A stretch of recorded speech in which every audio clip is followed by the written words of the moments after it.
Hey there, home athletes. Happy Monday. Hope you had a great weekend.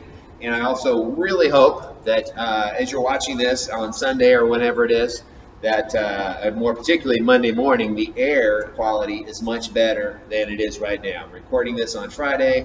We're down to, I think, 140 or 50 or something. We're in the unhealthy phase as opposed to hazardous, so that's good. Hopefully by Monday when you're doing this workout, things are better, because why? I got 400-meter runs programmed in there for you. I'm hoping it'll be better. But anyway, workout today. So we have 5 rounds. This is a good one today. This is a nice long workout to start the week for you. 5 rounds total. Each round starts with a 400-meter run. Then you move on to 21 single dumbbell goblet squats, 12 burpees. Like I said, great workout. I don't appear to have a dumbbell right here. That's okay. So 400-meter run, get that mapped out on Google Maps. Should take around 2 minutes, give or take. And then we have 21 single dumbbell goblet squats. So whatever weight you got on hand, right? It could be a dumbbell, kettlebell, any object, a bowling ball, whatever. Don't drop it on your toes. But something that you can hold goblet style, right? Basically right underneath the chin. Keep these elbows in underneath the weight and squat away. 21 reps, right? Hips back and down, press the knees out, full squat at the bottom, stand back up again.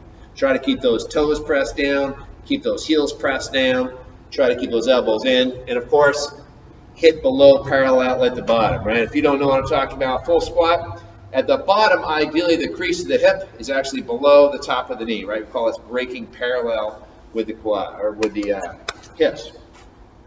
And ideally that's where we squat to. And the reason we do that, it's not just about getting exercise, I mean it is, but it's also, and I speak of like I'm, obviously an older athlete, the ability to squat below parallel is something we actually lose as we age. We could all do it when we were kids, but as we get older, we spend too much time sitting on the couches or office chairs or whatever, and we lose that ability. So the reason that we do air squats, or any kind of squats for that matter, and the reason that as coaches are always yelling at people to squat lower, squat below parallel, is because we lose that ability.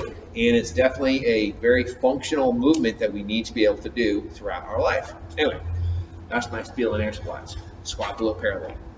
And hopefully with the goblet squats, any kind of weight squats, that little extra weight there will actually help kind of push you down into that lower position. And then, of course, we got 12 burpees at the end of each round. Everybody's favorite. You know them, you love them. Make sure you're getting that chest all the way to the floor. Ideally, when we're coming up out of that burpee, we're jumping the feet up pretty far. It's very common to see people not jumping their feet up far enough, right? They're kind of jumping their feet up kind of underneath their hips and they land on their toes. We're trying to jump those feet up so they land flat on the floor so we can transition into our jump, right? So try to jump those feet up so the heels land flat. Let me show. I don't think you can actually see my feet there. Let me try that again. So, watch. Feet come up pretty close to the hands. They land nice and flat. Go right into that burpee. You get the idea. All right. So, excellent camera work today on my part. All right. So, get that done. 5 rounds for time. I would say that's probably going to take you 2 minutes for the run, maybe 2 minutes for the squats, a minute for the burpees. So that's a 5-minute round. Looking at about 25 minutes, maybe 30. 25 to 30 minutes probably for most people. Then I have a finisher for you. Some handstands work and some push-up work. I'm trying to throw you some extra stuff to fill out your day if you have time for it. I know it's a long workout today. If this extra work doesn't fit in your schedule, maybe save it for tomorrow or save it for later. But I'll show you what I want you to do. So, AMRAP 7. This means as many reps as possible in 7 minutes. And this by no means is a high-paced finisher, right? I just kind of want you to think about working at a nice, steady, consistent pace for 7 minutes. That's all. You should be able to get through this. Well, it's not let me explain it first. So we're doing handstand holds and we're doing tempo push-ups. So this is definitely an upper body, shoulder stability, and pressing strength finisher. Goes along well with our workout. So handstand holds, if you can, right? This could also be maybe a plank hold if you can't get upside down. But if you can't get upside down, or it could just be time spent trying to get upside down. Hopefully you have a nice sturdy wall at home like this one. Make sure when you're doing your handstand hold, whether you're kicking up or going up slowly, that there's some space between your hands and the wall, probably about 1.5 feet or so, at least. You don't want your hands right against the wall because you're just going to fall right off. 2 different ways to get up to the wall safely. We can do it kind of more slowly, or we can do a kick up, right? So I'll do the slowly one first. This is a little more user-friendly for most people. Hands out away from the wall like I mentioned. We start by getting the hips up as high as we can, basically trying to start as upside down as possible. Kick 1 foot up at a time, get upside down. As such. So, hands out away from the wall, hips up nice and high, 1 foot goes up, and we're looking to have that head right between the arms, point your toes, there you go, right? This is great for shoulder stability and body control. Second version, can't do, or that's a little too easy or a little more advanced, we can kick up to the wall. Same idea, we're starting here, right? Hands up, find the plant.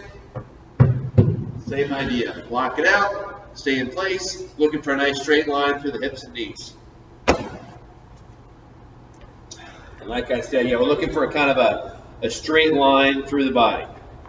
Handstand hold, excellent for body awareness as far as keeping the midline nice and tight. It's actually really good for shoulder health because your body weight is balancing right there.